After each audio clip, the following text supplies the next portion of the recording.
ಈ ಬೆಳ್ಳಾಳ ಮತ್ತು ಮಿಟಗಾನಹಳ್ಳಿ ಈ ಕಸದ ಡಂಪಿಂಗ್ ಯಾರ್ಡ್ಗಳಿದ್ದಾವಲ್ಲ, ಇಲ್ಲಿನ ಜನ ಹೇಗ್ ಬದುಕ್ತಾ ಇದ್ದಾರೆ, ಅವರ ಕಷ್ಟ ಏನಿದೆ ಅಂತ ನೋಡಿದ್ರೆ ಕಸ ವಿಲೇವಾರಿ ಘಟಕ ಏನಿದೆ ಬೆಳ್ಳಹಳ್ಳಿ ಹಾಗೂ ಮಿಟಗಾನಹಳ್ಳಿ ಹತ್ರ, ಅಲ್ಲಿ ಸಾಲು ಸಾಲು ಸಮಸ್ಯೆಯಿಂದ ಜನ ಒದ್ದಾಡ್ತಾ ಇದ್ದಾರೆ. ಕಸದ ಡಂಪ್ ಯಾರ್ಡ್ನಿಂದಾಗಿ ಕುಡಿಯೋ ನೀರಿನ ಸಮಸ್ಯೆ ಆಗ್ತಾ ಇದೆ. ಎಂಥ ಕೊಳಕೂರಿ ಪಾಪ.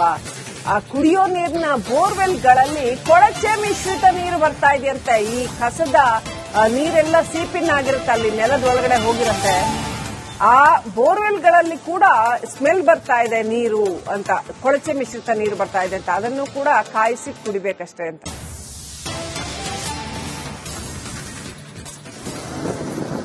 ಕಿಲೋಮೀಟರ್ ಸುತ್ತಮುತ್ತ ಇದೀಗ ಕುಡಿಯೋ ನೀರು ಇದೀಗ ಕಲ್ಮಶ ಆಗ್ತಿದೆ. ಯಾಕಂದ್ರೆ ಕಸದ ಲಾರಿಗಳು ಡಂಪ್ ಆಗಿ ಈ ಒಂದು ಇಲ್ಲಿ ತಂದಾಕ್ತಾರೆ, ಅದೇ ಸ್ಮೆಲ್ಲು ಅದೇ ನೀರು ಈಗ ಬರ್ತಿದೆ ಎಂಬುದು ಸ್ಥಳೀಯರ ಗಂಭೀರ ಆರೋಪ ಮಾಡ್ತಿದ್ರೆ. ಇಲ್ಲಿ ಸ್ಥಳೀಯರಿದ್ರೆ ಅವರೇ ಮಾತಾಡಿಸ್ತೀನಿ. ಸರ್, ಒಂದ್ ಕಡೆ ಡಂಪ್ ಯಾರ್ಡ್ ಆಗಿ ಮಾಡ್ತಾ ಇದ್ದಾರೆ, ಇದೀಗ ಕುಡಿಯೋ ನೀರಿಗೂ ಸಹ ಒಂದ್ ಕಡೆ ವಿಷಕಾರಿ ಆಗ್ತಿದೆ ಎಂಬುದು ಒಂದ್ ಕಡೆ ಹೇಳ್ತಿದ್ರಿ.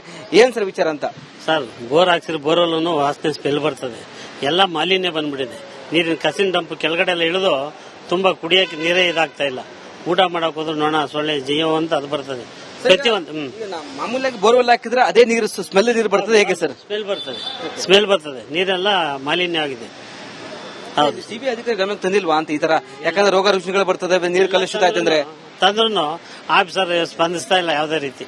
ಜನಗಳು ಸಮಸ್ಯೆ. ಹೇಗೆ ನೀರು ಹೇಗೆ ಕುಡಿತಾರೆ ಅಂತ ಸರ್? ಈಗ ನೀರು ಹೇಗೆ ಕುಡಿತೀರಿ ನೀವು ಡೈಲಿ ಅಂತ? ಸೋಸಿ ಕ್ಲೀನ್ ಆಗಿ ಇದು ಮಾಡಿ ಪೌಡರ್ ಗಿಡ ಹಾಕಿ ಮಿಕ್ಸ್ ಮಾಡಿ ಕುಡಿತಾ ಇರೋದು. ನೀರು ಶುದ್ಧವಾಗಿ ಬರ್ತಿಲ್ಲ, ಬೋರ್ವೆಲ್ ಹಾಕಿದ್ರು ಸಹ ಬರ್ತಾ ಇಲ್ಲ. ಹೌದು ಸರ್, ಬರ್ತಾ ಇಲ್ಲ. ಸರ್ಕಾರಕ್ಕೆ ಏನು ಒತ್ತಾಯ ಮಾಡ್ತಾರಂತೆ? ಅದಕ್ಕೆ ಇದೆಲ್ಲ ಬಂದು ನಿಂತ್ಕೊಂಡು ಆಫೀಸರ್ ಎಲ್ಲಾ ರೀತಿಯಲ್ಲಿ ಸ್ಪಂದನೆ ಮಾಡಿ ಒಳ್ಳೆ ಇದು ಮಾಡ್ಕೊಡ್ಬೇಕು. ಕುಡಿಯೋ ನೀರಿಂದ ಆಗ್ಬೋದು, ಬೀದಿ ದೀಪ ಆಗ್ಬೋದು, ರಸ್ತೆ ಆಗ್ಬೋದು, ಚರಂಡಿ ಆಗ್ಬೋದು, ಎಲ್ಲಾ ರೀತಿ. ಇಲ್ಲಿ ಬರೋ ಸ್ಮೆಲ್ಲು ಇದೆ, ಊಟ ಮಾಡಕ್ಕಾಗಲ್ಲ. ಅಕ್ಕಪಕ್ಕದಲ್ಲಿ ಉಳಲ್ಲಿ ಬೀಚ್ ಗಾಳಿ ಬೀಳ್ತದೆ. ಎಷ್ಟು ಗ್ರಾಮಗಳಿಗೆ ಈ ಒಂದು ಎಫೆಕ್ಟ್ ಆಗ್ತಿದೆ ಅಂತ? ಸುಮಾರು ಒಂದು 15-20 ಹಳ್ಳಿಗಳಿಗೆ ಅಕ್ಕಪಕ್ಕದಲ್ಲಿ ಬೆಳ್ಳಳ್ಳಿ ಸುತ್ತಮುತ್ತ ಇರುವಂತ ಗ್ರಾಮಸ್ಥರಿಗೆಲ್ಲ ಇದೆ ರೀತಿ. ಬೆಳ್ಳಳ್ಳಿ ಸುತ್ತಮುತ್ತ ಯಾವ ಗ್ರಾಮಗಳಿದಾವೆ? ಕೋಗಿ ಲೇಔಟ್ ಇದೆ, ಕೋಗಿಲಿದೆ, ಅಗ್ರಹಾರ ಇದೆ, ಅಗ್ರ ಲೇಔಟ್ ಇದೆ, ತಿರುಮೇನಹಳ್ಳಿ ಇದೆ, ಮತ್ತೆ ಈ ಕಡೆ ಬೆಳ್ಳಳ್ಳಿ ಇದೆ, ಕಣ್ಣೂರು ಇದೆ, ಈ ಕಡೆ ಹೊಸೂರು ಇದೆ, ದ್ವಾರಕಾ ನಗರ, ಸುಮಾರು ಹಳ್ಳಿಗಳಿದೆ. ಬ್ರ್ಯಾಂಡ್ ಬೆಂಗಳೂರು, ಸ್ವಚ್ಛ ಬೆಂಗಳೂರು ಅಂತಾರೆ ಡಿಸಿಎಂ ಅವರು ಹೇಳ್ತಾರೆ. ಅವ್ರು ಬರೀ ಭರವಸೆಲ್ಲೇ ಉಳ್ಕೊಂಡ್ಬಿಟ್ಟಿದೆ. ಅವ್ರು ಯಾವುದೇ ರೀತಿ ಈಡೇರಿಲ್ಲ ಅವ್ರು ಹೇಳುವಂತ ಮಾತು. ಇದಿಷ್ಟು ಗ್ರಾಮಸ್ಥರ ಮಾತಾಗಿತ್ತು. ತುಂಬಾ ನೀರು ಕುಡಿಯೋಕ್ಕಾಗಲ್ಲ, ತುಂಬಾ ವಿಷಕಾರಿ ಆಗ್ತಿದೆ. ನಾವು ದಿನ ನೀರನ್ನು ಕಾಯಿಸಿಕೊಂಡು ಸೋಯಿಸಿಕೊಂಡು ಒಂದು ನೀರು ಕುಡಿಯುವ ಪರಿಸ್ಥಿತಿ ನಿರ್ಮಾಣವಾಗಿದೆ. 20 ಹಳ್ಳಿಗಳಿಗೆ ಇದು ಎಫೆಕ್ಟ್ ತಟ್ಟಿದೆ. ತುಂಬಾ ಅನಾರೋಗ್ಯದಿಂದ ಬಳಲುತ್ತಿದ್ದಾರೆ ಎಂಬುದು ಒಂದು ಕಡೆ ಗ್ರಾಮಸ್ಥರು ಅಳಲುವನ್ನ ರಿಪಬ್ಲಿಕ್ ಮುಂದೆ ತೋಡಿಕೊಂಡಿದ್ದಾರೆ. ಕ್ಯಾಮರಾ ಪರ್ಸನ್ ಮಂಜು ಜೊತೆ ವೀರೇಶ್.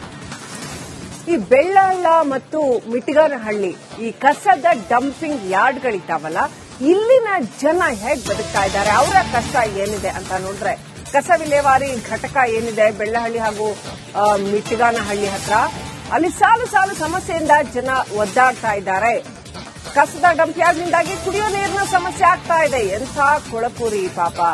ಆ ಕುಡಿಯೋ ನೀರಿನ ಬೋರ್ವೆಲ್ಗಳಲ್ಲಿ ಕೊಳಚೆ ಮಿಶ್ರಿತ ನೀರು ಬರ್ತಾ ಇದೆಯಂತೆ. ಈ ಕಸದ ನೀರೆಲ್ಲ ಸೀಪಿನ್ ಆಗಿರುತ್ತೆ, ಅಲ್ಲಿ ನೆಲದ ಒಳಗಡೆ ಹೋಗಿರುತ್ತೆ. ಆ ಬೋರ್ವೆಲ್ಗಳಲ್ಲಿ ಕೂಡ ಸ್ಮೆಲ್ ಬರ್ತಾ ಇದೆ ನೀರು ಅಂತ, ಕೊಳಚೆ ಮಿಶ್ರಿತ ನೀರು ಬರ್ತಾ ಇದೆ ಅಂತ. ಅದನ್ನು ಕೂಡ ಕಾಯಿಸಿ ಕುಡಿಬೇಕಷ್ಟೇ ಅಂತ.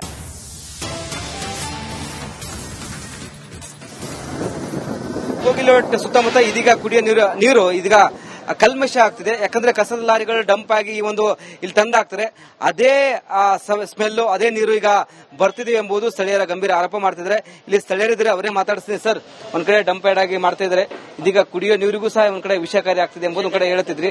ಏನ್ ಸರ್ ವಿಚಾರ ಅಂತ? ಸರ್, ಬೋರ್ ಹಾಕ್ಸಿದ್ರೆ ಬೋರ್ವೆಲ್ ವಾಸನೆ ಸ್ಮೆಲ್ ಬರ್ತದೆ, ಎಲ್ಲ ಮಾಲಿನ್ಯ ಬಂದ್ಬಿಟ್ಟಿದೆ. ನೀರಿನ ಕಸಿನ ಡಂಪ್ ಕೆಳಗಡೆ ಎಲ್ಲ ಇಳಿದು ತುಂಬಾ ಕುಡಿಯಕ್ಕೆ ನೀರೇ ಇದಾಗ್ತಾ ಇಲ್ಲ. ಊಟ ಮಾಡಕ್ ಹೋದ್ರು ನೊಣ ಸೊಳ್ಳೆ ಜೀವ ಅಂತ ಅದು ಬರ್ತದೆ. ಮಾಮೂಲಾಗಿ ಬೋರ್ವೆಲ್ ಹಾಕಿದ್ರೆ ಅದೇ ನೀರು ಸ್ಮೆಲ್ ನೀರು ಬರ್ತದೆ, ಹೇಗೆ ಸರ್? ಸ್ಮೆಲ್ ಬರ್ತದೆ, ನೀರೆಲ್ಲ ಮಾಲಿನ್ಯ ಆಗಿದೆ. ಹೌದು, ಸಿಬಿ ಅಧಿಕಾರಿ ಗಮನಕ್ಕೆ ತಂದಿಲ್ವಾ ಅಂತ ಈ ತರ? ಯಾಕಂದ್ರೆ ರೋಗ ರುಜಿನಗಳು ಬರ್ತದೆ, ನೀರು ಕಲುಷಿತ ಆಯ್ತಂದ್ರೆ. ತಂದ್ರು ಆಫೀಸರ್ ಸ್ಪಂದಿಸ್ತಾ ಇಲ್ಲ ಯಾವುದೇ ರೀತಿ. ಜನಗಳು ಸಮಸ್ಯೆ. ಹೇಗೆ ನೀರು ಹೇಗೆ ಕುಡಿತೀರಿ ಅಂತ ಸರ್? ಈಗ ನೀರು ಹೇಗೆ ಕುಡಿತೀರಿ ನೀವು ಡೈಲಿ ಅಂತ? ಸೋಸಿ ಕ್ಲೀನ್ ಆಗಿ ಇದು ಮಾಡಿ ಪೌಡರ್ ಗಿಡ ಹಾಕಿ ಮಿಕ್ಸ್ ಮಾಡಿ ಕುಡಿತಾ ಇರೋದು.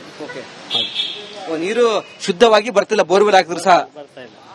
ಹೌದು ಸರ್, ಬರ್ತಾ ಇಲ್ಲ ಶುದ್ಧ. ಸರ್ಕಾರಕ್ಕೆ ಏನು ಒತ್ತಾಯ ಮಾಡ್ತಾರಂತೆ? ಅದಕ್ಕಾಗಿ ಇದೆಲ್ಲ ಬಂದು ನಿಂತ್ಕೊಂಡು ಆಫೀಸರ್ ಎಲ್ಲಾ ರೀತಿಯಲ್ಲಿ ಸ್ಪಂದನೆ ಮಾಡಿ ಒಳ್ಳೆ ಇದ್ ಮಾಡ್ಕೊಡ್ಬೇಕು. ಕುಡಿಯೋ ನೀರಿಂದ ಆಗ್ಬೋದು, ಬೀದಿ ದೀಪ ಆಗ್ಬೋದು, ರಸ್ತೆ ಆಗ್ಬೋದು, ಚರಂಡಿ ಆಗ್ಬೋದು, ಎಲ್ಲಾ ರೀತಿ ಇಲ್ಲಿ ಬರೋ ಸ್ಮೆಲ್ಲು ಇದೆ. ಊಟ ಮಾಡಕ್ಕಾಗಲ್ಲ. ಅಕ್ಕಪಕ್ಕದ ಹಳ್ಳಿಗಳಲ್ಲಿ ಬೀಚು ಗಾಳಿ ಬೀಳ್ತದೆ. ಎಷ್ಟು ಗ್ರಾಮಗಳಿಗೆ ಈ ಒಂದು ಎಫೆಕ್ಟ್ ಆಗ್ತಿದೆ ಅಂತ? ಸುಮಾರು ಒಂದು 15-20 ಹಳ್ಳಿಗಳಿಗೆ ಅಕ್ಕಪಕ್ಕದಲ್ಲಿ ಬೆಳ್ಳಿ ಸುತ್ತಮುತ್ತ ಇರುವಂತ ಗ್ರಾಮಸ್ಥರಿಗೆಲ್ಲ ಇದೆ ರೀತಿ. ಬೆಳ್ಳಿ ಸುತ್ತಮುತ್ತ ಯಾವ ಗ್ರಾಮಗಳಿದಾವೆ? ಕೋಗಿ ಲೇಔಟ್ ಇದೆ, ಕೋಗ್ಲಿದೆ, ಅಗ್ರಹಾರ ಇದೆ, ಅಗ್ರ ಲೇಔಟ್ ಇದೆ, ತಿರುಮೇನಹಳ್ಳಿ ಇದೆ, ಮತ್ತೆ ಈ ಕಡೆ ಬೆಳ್ಳಿ ಇದೆ, ಕಣ್ಣೂರ್ ಇದೆ, ಈ ಕಡೆ ಹೊಸೂರು ಇದೆ, ದ್ವಾರಕಾ ನಗರ, ಸುಮಾರು ಹಳ್ಳಿಗಳಿದೆ. ಬ್ರ್ಯಾಂಡ್ ಬೆಂಗಳೂರು, ಸ್ವಚ್ಛ ಬೆಂಗಳೂರು ಅಂತಾರೆ DCM ಅವರು. ಹೇಳ್ತಾರೆ ಅವ್ರು ಬರೀ ಭರವಸೆಲ್ಲೇ ಉಳ್ಕೊಂಡ್ಬಿಟ್ಟಿದೆ. ಅವ್ರು ಯಾವುದೇ ರೀತಿ ಈಡೇರಿಲ್ಲ ಅವ್ರು ಹೇಳೋದಂತ ಮಾತು. ಇದಿಷ್ಟು ಗ್ರಾಮಸ್ಥರ ಮಾತಾಗಿತ್ತು. ತುಂಬಾ ನೀರು ಕುಡಿಯಕ್ಕಾಗಲ್ಲ, ತುಂಬಾ ವಿಷಕಾರಿ ಆಗ್ತಿದೆ. ನಾವು ದಿನ ನೀರನ್ನು ಕಾಯಿಸಿಕೊಂಡು ಸೋಸಿಕೊಂಡು ಒಂದ್ ಕಡೆ ನೀರು ಕುಡಿಯುವ ಪರಿಸ್ಥಿತಿ ನಿರ್ಮಾಣವಾಗಿದೆ. 20 ಹಳ್ಳಿಗಳಿಗೆ ಇದು ಎಫೆಕ್ಟ್ ತಟ್ಟಿದೆ. ತುಂಬಾ ಅನಾರೋಗ್ಯದಿಂದ ಬಳಲ್ತಿದ್ದಾರೆ ಎಂಬುದು ಒಂದ್ ಕಡೆ ಗ್ರಾಮಸ್ಥರು ಅಳಲುವನ್ನ ರಿಪಬ್ಲಿಕ್ ಕನ್ನಡ ಮುಂದೆ ತೋಡಿಕೊಂಡಿದ್ದಾರೆ. ಕ್ಯಾಮರಾ ಪರ್ಸನ್ ಮಂಜು ಜೊತೆ ವೀರೇಶ್, ರಿಪಬ್ಲಿಕ್ ಕನ್ನಡ, ಬೆಂಗಳೂರು. ಈ ಬೆಳ್ಳಾಳ ಮತ್ತು ಮಿಟ್ಗಾನಹಳ್ಳಿ ಈ ಕಸದ ಡಂಪಿಂಗ್ ಯಾರ್ಡ್ಗಳಿದ್ದಾವಲ್ಲ, ಇಲ್ಲಿನ ಜನ ಹೇಗ್ ಬದುಕ್ತಾ ಇದ್ದಾರೆ, ಅವರ ಕಷ್ಟ ಏನಿದೆ ಅಂತ ನೋಡಿದ್ರೆ, ಕಸ ವಿಲೇವಾರಿ ಘಟಕ ಏನಿದೆ ಬೆಳ್ಳಹಳ್ಳಿ ಹಾಗೂ ಮಿಟ್ಗಾನಹಳ್ಳಿ ಹತ್ರ, ಅಲ್ಲಿ ಸಾಲು ಸಾಲು ಸಮಸ್ಯೆಯಿಂದ ಜನ ಒದ್ದಾಡ್ತಾ ಇದ್ದಾರೆ. ಕಸದ ಡಂಪ್ ಯಾರ್ಡ್ನಿಂದಾಗಿ ಕುಡಿಯೋ ನೀರಿನ ಸಮಸ್ಯೆ ಆಗ್ತಾ ಇದೆ. ಎಂಥ ಕೊಳಕುರಿ ಪಾಪ. ಆ ಕುಡಿಯೋ ನೀರಿನ ಬೋರ್ವೆಲ್ಗಳಲ್ಲಿ ಕೊಳಚೆ ಮಿಶ್ರಿತ ನೀರು ಬರ್ತಾ ಇದೆಯಂತೆ. ಈ ಕಸದ ನೀರೆಲ್ಲ ಸೀಪಿನ್ ಆಗಿರುತ್ತೆ, ಅಲ್ಲಿ ನೆಲದ ಒಳಗಡೆ ಹೋಗಿರುತ್ತೆ. ಆ ಬೋರ್ವೆಲ್ಗಳಲ್ಲಿ ಕೂಡ ಸ್ಮೆಲ್ ಬರ್ತಾ ಇದೆ ನೀರು ಅಂತ, ಕೊಳಚೆ ಮಿಶ್ರಿತ ನೀರು ಬರ್ತಾ ಇದೆ ಅಂತ. ಅದನ್ನು ಕೂಡ ಕಾಯಿಸಿ ಕುಡಿಬೇಕಷ್ಟೇ ಅಂತ.